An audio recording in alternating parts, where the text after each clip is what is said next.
त्याने पुणे शहरामध्ये भारतीय जनता पार्टी असतील किंवा हिंदुत्ववादी संघटना असतील, हे सातत्याने काँग्रेस पक्षाच्या कार्यकर्त्यांच्यावर, काँग्रेस पक्षाच्या मुख्य काँग्रेस भवनवर ज्या पद्धतीने हल्ले करून लोकशाहीवर, संविधानावर आम्ही मानत नाही, ही भारतीय जनता पार्टीची जी भूमिका आहे आणि या गुंडगिरीला प्रोत्साहन शासनाकडनं आणि प्रशासनाकडनं ज्या पद्धतीने मिळत आहेत त्या गोष्टीचा निषेध करण्यासाठी आणि त्याचबरोबर पोलीस प्रशासनाने काल झालेली जी घटना आहे, या पुणे शहरामध्ये दैनिक पुढारी सारख्या वर्तमानपत्राच्या मुख्य ऑफिस समोर आमच्या काँग्रेस पक्षाचे प्रवक्ते हनुमंत पवार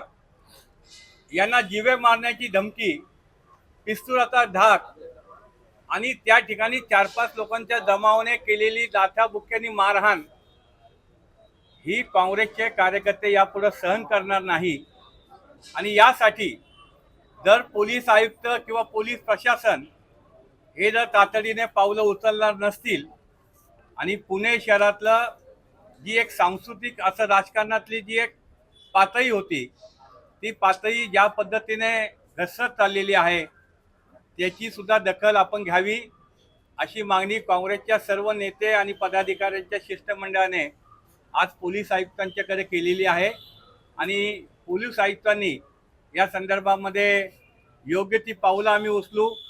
या ठिकाणी हनुमंत पवार यांना पोलिसांचं संरक्षण मिळालं पाहिजे, ही सुद्धा मागणी या ठिकाणी केलेली आहे। तर या ठिकाणी आज काँग्रेस पक्षाचं आमचं सगळं शिष्टमंडळ, आज काँग्रेस पक्षाचं आमचं शिष्टमंडळ याच्यामध्ये मान्य मोहनदादा जोशी असतील, मान्य रमेशदादा बागवे असतील, मान्य दीप्तीताई चौधरी असतील, मान्य अभयजी ठाजेड साहेब असतील, मान्य संजयजी बालगुडे, मान्य चंदूशेठजी कदम, ही सगळीच मंडळी आज या ठिकाणी, बाकीचे आमचे सगळे पदाधिकारी मान्य CP अमितेश कुमार साहेबांना भेटले। त्याच्यामध्ये आमचे 2 प्रमुख मागण्या आहेत। मागच्या 9 दिवसामध्ये काँग्रेस पक्षाच्या आमच्या काँग्रेस भवन कार्यालयावर दगडफेक करण्यात आली, त्यामध्ये आरोपींना कुठल्या प्रकारे अजून अटक झालेली नाही। काल आमचे प्रवक्ते हनुमंत पवार यांच्यावर जीवघेणा हल्ला झाला, तो सुद्धा पुढारीच्या कार्यालयाच्या दरवाजा झाला। आज ह्या सगळ्या ज्या गोष्टी आहेत, एकूणच भाजपची या शहरामध्ये जे कशी दादागिरी वाढलेली आहे, भाजप कशा पद्धतीने या ठिकाणी विरोधकांना त्रास द्यायचा प्रयत्न करतो, हे या ठिकाणी समोर आले। त्याच्यामुळे सत्ताधारी पक्ष म्हणून त्यांना कुठेही या ठिकाणी दिलासा देण्यात येऊ नये, ही मागणी आम्ही केलेली आहे। जे आरोपी असतील त्यांच्यावर तीव्र किंवा कडक कारवाई व्हावी, ही आमची मागणी आहे।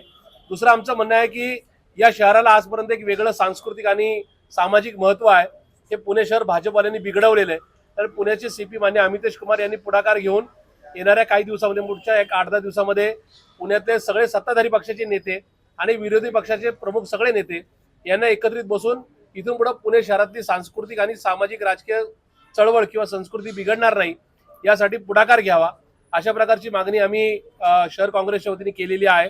पुणे शहराला आता बदनाम करण्याचं काम हे भाजप करते, पुण्यातली दादागिरी, पुण्यातली कोयता गँग यांना पाठबळ देण्याचं काम हे भाजप करते, असा आमचा थेट आरोप आहे। त्यामुळे इथून पुढे पक्ष कुठला का असेना, सत्तेत आहेत का विरोधी पक्ष आहे, त्याच्यामध्ये कुणीचे गुन्हेगार असेल त्यांना ताबडतोब अटक व्हावी, त्यांना इथून पुढच्या काळामध्ये काही गोष्टी करायला मज्जाव करण्यात यावा, ही आमची प्रमुख मागणी घेऊन आम्ही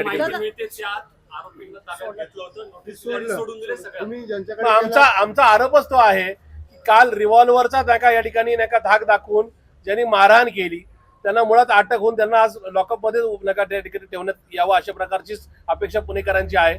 पण दुर्दैवाने त्यांना एक साध्या नोटीसवर सोडण्यात आलेलं आहे। ह्या सगळ्याच गोष्टी कायद्याची पायमल्ली करणे किंवा कुठेतरी खुद्द मुख्यमंत्रीच या सगळ्यांना पाठबळ देतात, अशा प्रकारची शंका येणाऱ्या गोष्टी होतात, असा आमचा थेट आरोप आहे। दादा, काँग्रेसचा एक व्हिडिओ समोर आलाय ज्यात अर्जुन सपकाळच्या विरोधात आंदोलन होतं आणि आंदोलनस्थळी पोलिसांच्या गाडीतूनच जो काही आंदोलन करण्यात आलं। या संदर्भामध्ये आम्ही एक जी याचिका शहर काँग्रेसच्या वतीने हायकोर्टमध्ये जात आहोत, त्याच्यामध्ये कशा पद्धतीने बायसपणाने काम झाले, याच्यामध्ये तो व्हिडिओ आम्ही इन्क्लूड करणार आहोत की स्वतः PIच्या गाडीतूनच त्या ठिकाणी हर्षवर्धन सपकाळ साहेबांचा पुतळा हा जाळण्यासाठी देण्यात आला, म्हणजे इतर कोणी अडवतील म्हणून खुद्द PIच्या गाडीत तो पुतळा आणण्यात आला। चर्चेनंतर ती गाडीचा दरवाजा उघडून स्वतः PIनेच तो नका त्या ठिकाणी पुतळा नका आंदोलनकर्त्यांच्या ताब्यात दिलाय। हे कुठेतरी या ठिकाणी विरोधी पक्षाच्या नेत्यांना जोडा, तुम्ही काही करा, आम्ही पोलीस पाठबळ देऊ किंवा प्रशासकीय पाठबळ देऊ, अशा प्रकारच्या गोष्टी अधोरेखित करण्यासारख्या आहेत. मान्य CP साहेबांना आम्ही त्या संदर्भामध्ये कारवाई करा किंवा आम्हाला कारवाई हवी अशा प्रकारचा या ठिकाणी आग्रह धरलेला आहे. दादा, आता सध्या बीजेपीकडनं एक व्हिडिओ जारी केला जात आहे ज्याच्यात डिबेटमध्ये हनुमंत पवार आहेत, ते अर्वाच्य भाषेत शिव्या देत आहेत.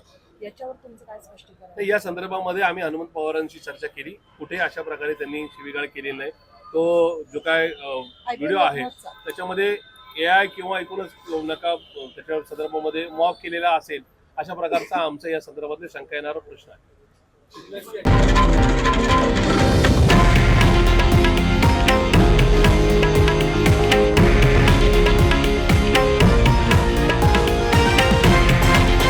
हे आहे देशातील नंबर 1 न्यूज नेटवर्क आणि आपण पाहत आहात TV9 मराठी, एकमेव.